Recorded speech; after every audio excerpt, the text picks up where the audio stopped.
Welcome to back another brand new video. আশা করি যে যেখানে আছেন ভালো আছেন, সুস্থ আছেন। আলহামদুলিল্লাহ আমি ভালো আছি। একটা জিনিস শেয়ার করবো, যেটা আপনি হয়তো ফেসবুকে দেখছেন বা বিভিন্ন গ্রুপে এই ধরনের পোস্ট দেখা যায়, কে বা কারা কেন করে এটা জানি না, এটা সম্বন্ধে আমার কোনো ধারণা নেই। সো অনেক সময় দেখা যায় সুইডেন ধনী দেশ, সুইডেনে মানুষ ইনকাম করে তো 160, 100, 200 ক্রোনা করে মানুষ ইনকাম করে। সো 20,000, 25,000, 30,000 ক্রোনা করে, 40,000 ক্রোনা করে, এরকম কিন্তু মানুষ ইনকাম করে। সুইডেনে এত টাকা মানুষের ইনকাম করে যা বলার মতো না, এরকম লোভনীয় পোস্ট কিন্তু আপনি দেখছেন। তো এই ঘটনা কতটুকু সত্য, আমি যেহেতু সুইডেন দেখি আর এই সুইডেন নিয়ে অনেকগুলো ভিডিও করি বা সুইডেন সম্পর্কে অনেক ধরনের জিনিসগুলো শেয়ার করার চেষ্টা করি। সো এটা কতটুকু সত্য বা কতটুকু যে বাস্তবতার সাথে কতটুকু মিল আছে, এই জিনিসটাই একই আজ শেয়ার করার চেষ্টা করব আর বলার চেষ্টা করব। আশা করি আপনাদের এই ভিডিও দেখার পর আপনাদের মনে আর এই ধরনের কোনো সন্দেহ থাকবে না এই ধরনের পোস্ট করে।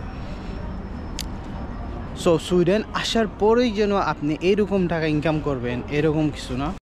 তো অনেকেই এখানে 4-5 বছর পড়াশোনা করার পর জব করে এরকম টাকা ইনকাম করে, আরও বেশি টাকা ইনকাম করে।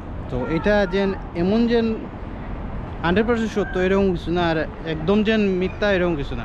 তো 50-50, কিন্তু যারা দেয় কিন্তু এটা ক্লিয়ার করে বলে না যে এইগুলা করলে এইগুলা করলে, কিন্তু মানুষ দেখার পর মনে অনেক লুভে পড়ে যায় আর মনে করি যে সুইডেন আসবো, এই করবো সেই করবো। হ্যাঁ, সুইডেন দেশ ধনী, কিন্তু বাস্তবে সুইডেনের মানুষ কিন্তু এত ধনী না দেশের তুলনায়। দেন এখানে দেশ ধনী কেন? কারণ এখানে সবাই 30% এরকম ট্যাক্স পে করে। আপনি যা ইনকাম করবেন তা থেকে 30 টাকা আপনার চলে যাবে ট্যাক্সে, যার জন্য সুইডেন দেশটা কিন্তু আসলে ধনী। কিন্তু বাস্তবে আপনি যদি বেশি টাকা ইনকাম করেন আপনার বেশি ট্যাক্স দিতে হবে, কম টাকা ইনকাম হলে অবশ্যই আপনার কম ট্যাক্স নেবে। তো এইরকম না যে আপনি এখানে আসার পর আপনি মিলিয়নার হয়ে যাবেন আর আপনার কোটি কোটি টাকা হয়ে যাবে, এমন কিছু না। কিন্তু আপনার একটা স্ট্যান্ডার্ড লাইফ থাকবে। আপনি যে টাকা ইনকাম করবেন তা থেকে আপনার ট্যাক্স যাইবে, বেশি টাকা ইনকাম করলে বেশি টাকা ট্যাক্স যাবে। হ্যাঁ, আপনি যদি এখানে আসার পর ভালো কিছু করতে পারেন, ভালো যদি কোনো কোর্স করতে পারেন, পড়াশোনা করতে পারেন, অবশ্যই এখানে ভালো কিছু করতে পারবেন। এই সুযোগ সুবিধা কিন্তু এখানে আছে। এমন না যে এখানে কোনো কিছু করা যায় না, কোনো কিছু হইবে না, এরকম কিছু না। আপনি যদি 4-5 বছর কষ্ট করে ভালো একটা যদি কোনো উদ্বিলিং করেন বা ভালো একটা কোর্স করেন, তখন আপনি ভালো কিছু করতে পারেন, ভালো টাকা ইনকাম করতে পারেন। করে যে সত্য যা ঘটনা সেই জিনিসগুলো তুলে ধরা আর আপনার সাথে সত্য জিনিসগুলো শেয়ার করা। হ্যাঁ, আপনি সুইডেন আসার পরেই যেন এই টাকা ঘন্টা কাজ পেয়ে যাবেন বা এত টাকা আপনি ইনকাম করবেন। তো অনেক সময় দেখা যায় মানুষ কোর্স করার পরে কিন্তু কাজ পায় না, বা অনেক কোর্স আছে অনেক, তো কাজ পেতে হলে অনেক সময় লাগে।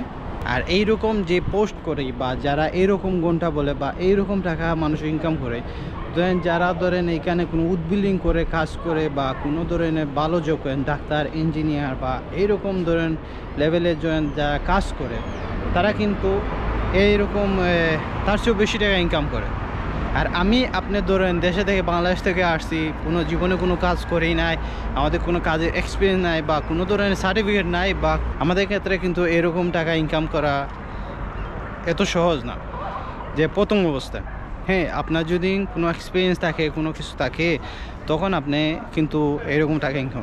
আর যারা এরকম বলে না এত টাকা করে, কিন্তু ওরা বলে না যে এখানে ট্যাক্স দিতে হবে। বা আপনি যদি ধরেন 25,000 টাকা ইনকাম করেন, তখন আপনার কিন্তু ট্যাক্স চলে যাবে 5 থেকে 6,000, তখন আপনার 19 থেকে 20,000 ক্রোনার মতো আপনার থাকবে। সো আপনি যদি 40,000 ইনকাম করেন, তখন আপনার কিন্তু ট্যাক্স আরও বেশি আসবে। তো ট্যাক্সের পয়সা টাকা কাটার পর আপনার হাতে যা টাকা থাকবে ওইটা হলো আপনার বেতন।